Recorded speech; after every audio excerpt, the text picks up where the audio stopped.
राम राम भाई लोग। देखी जा हम हर्ष चल नहीं है जा तनी हर्ष के जमीन पर सुबह सुबह देखिए जा नहीं है तो देखनी है जा कि ढलैया के मशीन लागल बा बगल में ढलैया होतल है। तो सब मिस्त्री उस्त्री सब माल उल बना के वही ढलैया मशीन से ऊपर भेजतल है लोग। लिफ्ट वाला मशीन वाला देखी कैसे ऊपर से नीचे मशीन आवता।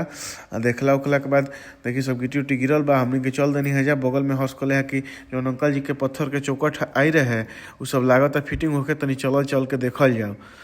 ओकर बाद हमनी के चल नहीं है जा अंकल जी के घर पर देखनी है जा कि देखी सब पत्थर के चौकट एकदम फिटिंग होता। फिटिंग होखला के बाद के करता लुक देखी जा कैसन लागता देखे में। सब मसाला से जाम होतल है आ पत्थर के छोटा छोटा टुकड़ा में काट करके देखी जाए जा रखल बा। ऐसे ही छोटा छोटा करके फिटिंग के अनुसार काटल जाता। देखिए न मिस्त्री जी सब कटिंग फिटिंग करत रहे। ओकरा बाद फिर हमनी के देखला उखला के बाद चल नहीं जा हर्ष के घर पर देखिए जा हर्ष के ग्रिल बना कर आ गइल बा ऊपर के खिड़की खातिर।